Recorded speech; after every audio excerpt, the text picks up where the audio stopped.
मायावती चुप, अखिलेश चुप, राहुल चुप, चंद्रशेखर रावण चुप, जिग्नेश मेवाड़ी चुप, कन्हैया कुमार चुप, बरखा दत्त चुप, रवीश कुमार भी चुप, ओवैसी चुप, प्रियंका गांधी चुप, आरफा खानम शेरवानी भी चुप, सबा नकवी भी चुप। ये सारे के सारे लोग इसलिए चुप हैं क्योंकि लखीमपुर खीरी में 2 दलित बहनों से रेप और मर्डर के आरोपी मुसलमान हैं। लखीमपुर लव जिहाद डबल मर्डर कांड की फुल डिटेल न्याय चक्र एनसीटीवी में एक बार फिर आपका स्वागत है। मैं हूं मुस्कान सिंह।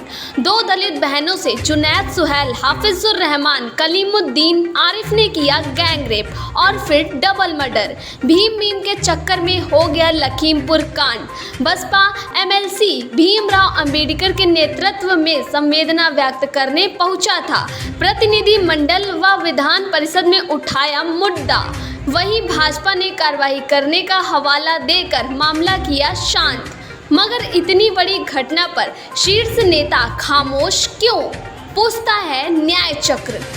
मुसलमान, बीएसपी, एसपी, कांग्रेस समेत सभी सेकुलर पार्टियों के वोटर हैं। यही वजह है कि इन सभी पार्टियों ने इस रेप को अच्छा मानकर चुप्पी साधना ही बेहतर समझा है।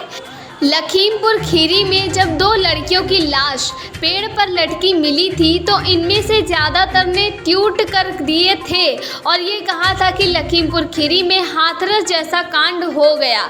ये आरोप भी लगा दिया कि बीजेपी के राज में दलितों का शोषण हो रहा है। लगभग सभी पार्टियों के बड़े लीडर्स ने लखीमपुर खीरी में कार्यक्रम और दौरे तय कर लिए थे, लेकिन जैसे ही ये खुलासा हुआ कि ये रेप और मर्डर के आरोपी मुसलमान हैं, सभी पार्टियों के लीडर्स ने अपने कार्यक्रम रद्द कर दिए।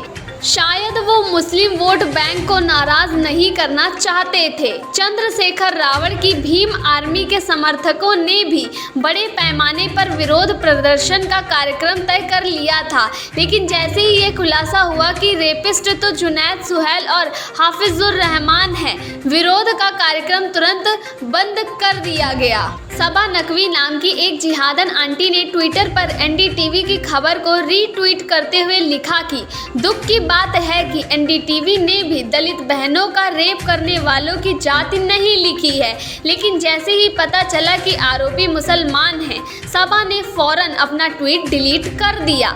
लखीमपुर खीरी के एसपी संजीव के मुताबिक इस मामले में एक दलित छोटे गौतम को गिरफ्तार कर लिया गया है, क्योंकि ये वही शख्स है जिसने जुनैद सुहैल और हाफिजुर रहमान की दोस्ती इन दोनों दलित बहनों से करवाई थी। शायद छोटे गौतम भीम मीम वाली विचारधारा से प्रेरित रहा होगा, लेकिन उसको ये नहीं पता था कि मीम वालों के लिए भीम वाले सदैव काफिर ही हैं।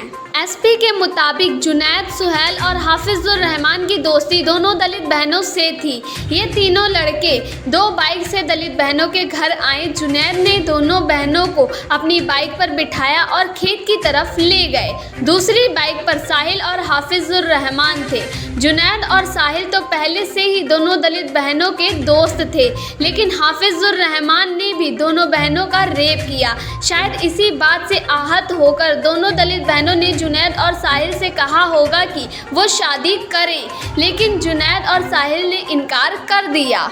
आशंका है कि जुनैद और साहिल भीम मीम की बिरयानी का स्वाद चखाने के लिए हाफिजुर रहमान को भी साथ ले गया था। इस बात की भी आशंका है कि जुनैद और साहिल इन दोनों दलित बहनों का इस्तेमाल सेक्स स्लेव की तरह या फिर पैसा कमाने वाली मशीन की तरह कर रहे हो और पहले भी अपने दूसरे जिहादी दोस्तों को रेप की दावत दे चुके हों। पूरी आशंका है कि इन्हीं घटनाओं से तंग होकर ही दोनों बहनों ने जुनैद और साहिल से शादी के लिए कहा होगा। जो जुनैद और साहिल उनके देह का सौदा कर रहे थे, उससे ही ये शादी करने जा रही थी। ये भी प्रमाण है कि इनकी अक्ल पर कितने बड़े बड़े पत्थर पड़े हुए थे। शादी के प्रस्ताव को ठुकराकर जुनैद और साहिल ने अपने 2 और दोस्तों को फ़ोन कर रेप वाली जगह पर बुला लिया।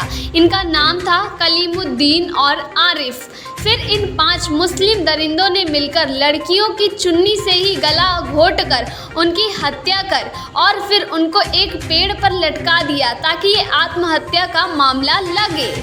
क्या मुख्यमंत्री योगी आदित्यनाथ जी फौरन इन सभी आरोपियों को कानपुर के बिकरू कांड जैसा दंड दिया जाएगा या इनके घर मकान बुलडोजर से ध्वस्त किए जाएंगे? आपका क्या कहना है? अपनी प्रतिक्रिया हमें कमेंट बॉक्स में अवश्य दें और वीडियो को ज़्यादा से ज़्यादा शेयर करें, लाइक करें और हमारे चैनल को सब्सक्राइब करें। देखते रहें न्याय चक्र NCTV। धन्यवाद।